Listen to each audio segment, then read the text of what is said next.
Би 10 сая төгрөгийн өрөнд авгаагаа тавиад дуужсан хүндээ хэмээн дурсах тэ асралттай хийсэн яриаг та бүхэндээ хүргэе.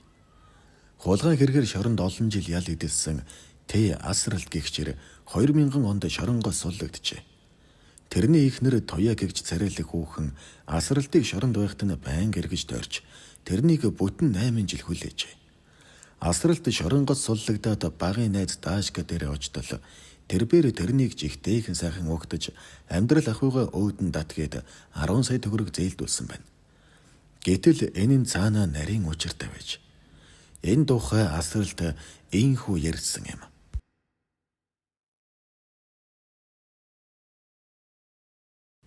Таныг 10 сая төгрөгийн өрөнд авгаагаа тавиад туучсан гэх юм. Энэ ер нь ямар учиртай юм бэ? Энэ ерөөсөө нэг автын өслөөс ихэлсэн маш эмгэнэлтэй түүх. Би багын найз Даашкагаас 10 сая төгрөг зээлээд машин авсан юм л да. Тэгтэл би автын осол гаргаж амьдрал маань орвонгоор эргэсэн.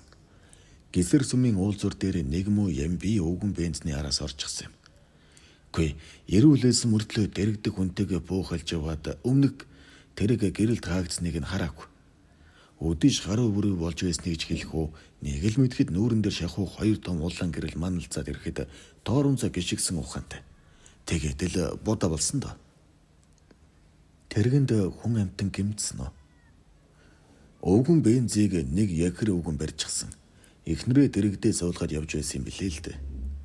Эхнэрийнх нь тарих хөдөлж хамраас нь цусгарсан. Бензний ард тал үнэндээ авах юмгүй болсон л доо. Тэгтэл харин миний тэрэг бол яагач вэ? Тэгээд тэр өвгөн бүр автын цагта түрхэн хоёрыг зэрэг дуудсан шүү. Эхнэр нь гэмтэлд очиж үзүүлж сөрдүүлэн болж хэд хоног л эмнэлгээр явсан. Хөөш нэн жаах. Би энэ тэргээ 6 саяар авсан. Хэдэн үеэрээ хуримтлуулсан хөрөнгийг минь сүйдгээд хайчихлаа даа. Одоо би энэ танкнд дайруулсан пивний лааз шиг юмар яах вэ? Чиний тэргээр сольж авна. Эсвэл амиа хорлно гэдэл шүүх сэргийлэх болоод гүйчихсэн. Гүй, хүн гэдэг бас цагаа тулахад муухай юм тийм билээ дээ. Та тэгээд л тэргээ сольчихсан юм уу? Гүй, солихгүй байд яах вэ? Чи бодоод үзэл дээ. Угаасаа би тэр шүүх сэргийлэхэд чинь олон жил байцаагдаад залхчихсан хүн шүү дээ. Тэгээд ч над чиг олон жил ял идэлсэн хүнийг шууд л нөгөө шорон руу олон таван өггүй хийчих нь үсттэй. Тэр ойлгомжтой шүү дээ. Тэгээд л дахиж шоронд орохгүй тулд сайхан шиндэргээ зөвөөр л өгч гэж байгаа. Элдв хил амнаас холуур яваарай гэж муу аав минь нүд анихта загсан юм. Би тэр захиасыг нь энэ насандаа даанч нэг ч удаа биелүүлсэнгүй дээ.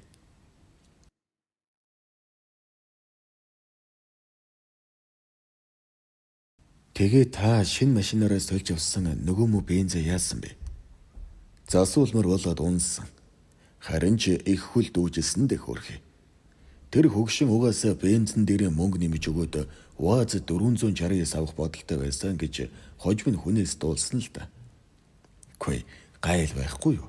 Очиж тэрний хойноос орчихдаг. Та Даашкагийнхаа 10 саяыг төлсөн үү? Гүй, яаж төлөх вэ? Зээлийн хугацаа дуусахад би гэдэг амтан хуучин өвгөн бенз 2 өрөө байр нэг ихнэрээс өөр юмгүй сууж байсан юм чинь. Байраа зарыг гэхээр ихнэр Даашка 2 тас өглөө зөвшөөрөв.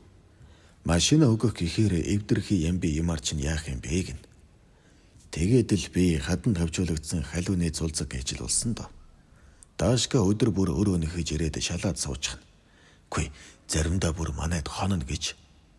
Хажуугаас нь ихнэр маань миний өнхаагүй ядуу зүгдүг бас дуудана. Сүүлдээ бүр харж хонхоож залхдаг болсон гэдэл бодчих. Халшраад ойр зур хөдөө явах болж хоног дөөрүүлнэ. Нэг шөнө ирсэн чинь Даашка ихнэртэй минь хэвдэж байдаг байгаа. Уг нь манай ихнэрээ тийм хүн биш л дээ. Тэгээд ч 2 сартай жирэмсэн байсан юм. Тэгээд юу болсон бэ? Тэгээд хоёуланг нэг сайн болгож тавьсан. Гэтэл хүний эрх чөлөөнд халдсан гэдээ саадуулах байр гэжт нь 1 сар дэглүүлсэн. Арай л эр үүсчихээгүй шүү. Даашка Тоя та гуравч нь бүр хар багын сайн найзууд гэвэжтэй. Гүй, юу л да, тэр нь ч тийм л дээ. Хүн гэдэг амьтан муухай амьтан гэж би түрүүн хэлээх үү юу? Сүүлд нь мэдхнээ Даашка 10 жилд байхдаа л манай эхнэр дурлсан. Туяа тэрнийг тоодоггүй байсан юм билээ л дээ. Гэхдээ яаж тоох вэ? Даашка ёстой нусаа хацартаа наасан хөгийн банд байсан юм чинь. Харин тэр ганцхан гүйж ирээд хідэн ногоонтой болоод цансандаа хүрэхийн тулд л манайхаар эргэлдэж бид хоёрт саймшраад байсныг би гэдэг өгөр толгой гадралдаггүй байж. Надад зээлсэн 10 сая төгрөгч энэнтэй холбоотой. Тэр намайг 10 сая төгрөгөө эргээ төлж чадахгүй гэж бодож л дээ. Тэгээд оронд нь эхнэрийг маань авах гэж төлөвлөсөн бололтой юм билээ. Даашка танаа эхнэрийг авах л байсан бол таныг шоронд байхад аваад суучгаж болох л байсан. Гэхдээ яагаад тгийгүй юм бол? Энэ их учиртай. Нэгдүгüүрт туяа тэр үед Даашка сайн биш байсан. Хоёрдугаарт би туяаг надаас өөр хүнтэй суусан байвал шоронгоос гараад аалн хядна гэж сүрдүүлчихсэн байхгүй юу? Гуравдугаарт Даашка намайг шоронгоос гарч ирэхэд туяатай суучихсан байвал би ёстой галтай цогтой боон үсттэй. Тэр надаас айчихгүй юу та. Харин намайг өрөнд олсны дараа Даашкач их бардан болсон. Туяач их хигжүүн болсон. Ингээд л би нэг өдөр эхнэрээ тавиа туучихсан хүн дээ. Даашка тэгээд эхнэрийг чинь авч явах үед та гэртээ байсан юм уу?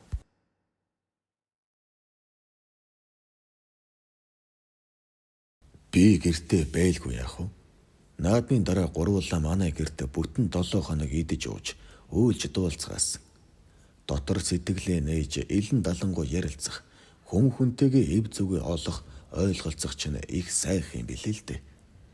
Тэгээд л товоо шиг гэдэстэй эхнэрийнхээ духан дээр нь үнсэж Даашка тэр хоёрыг гаргаж өгөөд гэртээ гав ганцаараа эрүүл согтуу мэдэгдэхгүй 7 хонсон.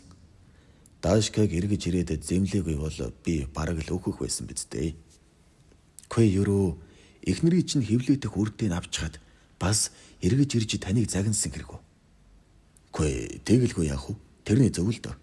Тэр л намайг хүний хорвоогийн тоос дортог бузар болойг хож ууж гисэн ухаарахад тусалсан хүн. Хүүхэд чинь арай Даашкагийнх биш үз? Тэр хүүхэд ч жаахан бодлоонтой шүү. Туяа маань Даашкаг өвчсөн хүү төрүүлсэн. Гэхдээ хаа очиж би тэр хүүд нэр өгсөн гэж. Тэгэхээр таныг 10 сая төгрөгийн өрөнд ихнэрээ өгчихсөн гэж ойлгож болох уу? Ер нь л тэгсэн юм чин дээ. Гэхдээ нууцгүй хэлэхэд би чинь 10 сая төгрөгийн өрөнд агуугаа тавиа туучихсан хүн шүү дээ. Эхнэрийн өгөхийн оронд бензээ зарчихсан боловыг нь аштай биш байсан гэж үү? Тэр их учиртай. Зарга санаатай техникийн зах дээр нэг бүтэн сайн өдөр очсон.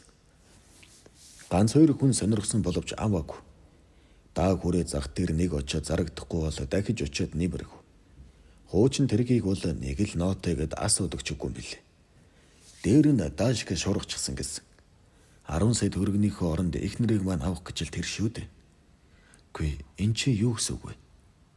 Гаднаас машин зөөдөг зарим хүмүүс нэг андахгүй. Боосуудын нэгэнд энэ үгэн бензийг бидгий заруулаарай гэхдээ гүйцээ. Гүй чи одоо ойлгосон уу? Гүй бас тэгдэг хэрэг үү? Эхнэртэй чинь суугын тулд нөхрийнх нь тэргийг заруулахгүй дөнгөж гарах ухаан суугжилж явдаг хүүгийн жир юм шиг. Харин өнөө хайхтар өвгөнд юм санддаг. Гүй тэр духаж одоо яриад явах вэ? Хамаагийн мөнгөрсөн. Тэргээ шатаажсан дуулцсан. Бодоолаа зөхөөгүй үз. Та арай хараал хийж гисэн юм шүү дээ. Гүй хаанаас да бас балаа юм ярих юм. Та байраа бас зарчихсан уу? Би байраа түрээслээд 2 Америкс туулгачихсан. Нөгөө 2 Америктай арай бас дахиад холигдуулчих юм шиг. За гайгүй байлгүй дээ. Шатуул Даашка бүтэн жилийн хөлсийг нөгөн гэсэн. Тэр ч харин баараггүй баха. Туяа Даашка бид гурав чинь орчин үеийн учиртай 3 толгой байхгүй юу да. Гүй итгэмээргүй маа. Та тэгээд туяагаа сандв. Би яалаа гэж хүний ихнэрийг санах өвд. Гэхдээ холбоотой байхыг л хийж яддаг. Энэ хүрээд би 10 сая төгрөгийн өрөнд агаагаа тавиад туужсан хүндээ хэмээн дурсах асралт би төрийн хийсэн яриад төгсөж байгаа юм. Энэ хүртэл бичлэгтэйгээ хамт байсан танд үнэхээр их баярлалаа. Хэрвээ бичлэгийг маань анх удаа үзэж байгаа бол YouTube суугаа заавал subscribe хийгээрэй. Бас бичлэг дээрээ лайк дараад үзэхээ огт битгий мартаарай. Энэ хүртэл бичлэгтэйгээ хамт байсан танд үнэхээр их баярлалаа. Дараагийн бичлэгээр дахин уулзъя. Тур баяртай.